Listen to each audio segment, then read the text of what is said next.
அஸ்ஸலாமு அலைக்கும் வரஹ்மத்துல்லாஹி வபரகாத்துஹு. அன்பர்களே, நண்பர்களே, சகோதரர்களே, நாங்கள் இவ்வளோ நாளாக துவா கேட்குறோம். தொழுந்து விட்டு கேட்குறோம், நோன்பு பிடித்து விட்டு கேட்குறோம், சதக்கா கொடுத்து போட்டு கேட்குறோம், மக்கால வைத்து காபத்துல்லாட புடவையை பிடிச்சி கொண்டு துவா கேட்குறோம், தஹஜ்ஜத்தில் கேட்குறோம், குர்ஆன் ஓதி போட்டு கேட்குறோம். இவ்வளோ நாளாக கேட்டும் அல்லாஹ் ஏன் எங்களோட துவாவை கபூல் செய்கிறான்னு இல்லை. என்ன ரீசன், என்ன காரணம்? அன்பாதவர்களே, உலகத்தில் 200 கோடி முஸ்லீம்கள் இருக்கிறாங்க. இதில் குறைஞ்சபட்சம் 50 கோடி மக்களாவது பலஸ்தீன் மக்களுக்காக துவா கேட்டிருப்பாங்க. இவ்வளோ துவா கேட்டும் அல்லாஹ் ஏன் கபூல் செய்கிறான் இல்லை. என்ன ரீசன்?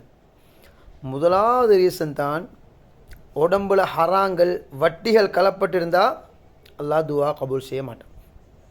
ரெண்டாவது காரணம், அல்லாஹ் புகழாமல் நபி ஸல்லல்லாஹு அலைஹி வஸல்லம் அவர்கள் மீது ஸலவாத் ஓதாமல் எவ்வளோ தன் துவா கேட்டாலும் துவா கபூல் ஆகாது. மூணாவது, துவா கேட்கும் பொழுது அல்லாஹ் அலட்டணும், அலட்டி அலட்டி கேட்கணும். மனிதரிடம் ஒரு தடவை 2 தடவை கேட்டால் தருவாங்க, 3 தடவை கேட்டால் முகத்தை திருப்புவாங்க. அல்லாஹ் அப்படி இல்லை, கேட்க கேட்க சந்தோஷப்படுவான். அல்லாஹ் அலட்டி அலட்டி கேட்கணும், நிச்சயமாக தருவான். 4வது காரணம், நம்பிக்கை இல்லாமல் கேட்டால் அல்லாஹ் தரமாட்டான். தருவானா இல்லையா, கிடைக்குமா கிடைக்காதா, இப்படி சந்தேகம் வந்தால் நிச்சயமாக துவா கபூல் ஆகாது. 5வது தான் மெயின் காரணம். என்ன? ரிலேஷன்ஷிப்பை கட் பண்ணி, உறவுகளை பிரிஞ்சு, ஒருத்தரோட கோச்சு கொண்டு நாங்கள் மக்கால வைத்து காபத்துல்லாட புடவை பிடிச்சி கொண்டு துவா கேட்டாலும் அல்லாஹ் ஒரு பொழுதும் கபூல் செய்ய மாட்டான். இப்போ நாங்கள் பார்க்குறோம், எத்தனையோ பேர்கள் வீட்டு பிரச்சனை, புள்ள பிரச்சனை, சல்லி பிரச்சனை, காணி பிரச்சனை, பதவி பிரச்சனை, நான தம்பி கோவம், மச்சான் மச்சான் கோவம், மாமா மருமகன் கோவம், மாமி மருமகள் கோவம், 10 வருஷங்கள் கோவம், 20 வருஷங்கள் கோவம், 30 வருஷங்கள் கோச்சு கொண்டு வாழ்கிறாங்க.